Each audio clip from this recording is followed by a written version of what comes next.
Okay, we're going to demonstrate how to perform manual range of motion after surgery.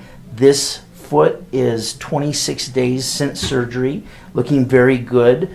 And to do the range of motion, we want to put our hand behind the joint and help slightly compress just to control this part of the foot to not allow any motion. So we're going to hold it with one hand, and the other hand you want to grab the toe and gently go up until you feel resistance, and you'll know when to stop based on the fact that it'll just start to feel like it's getting a little tender.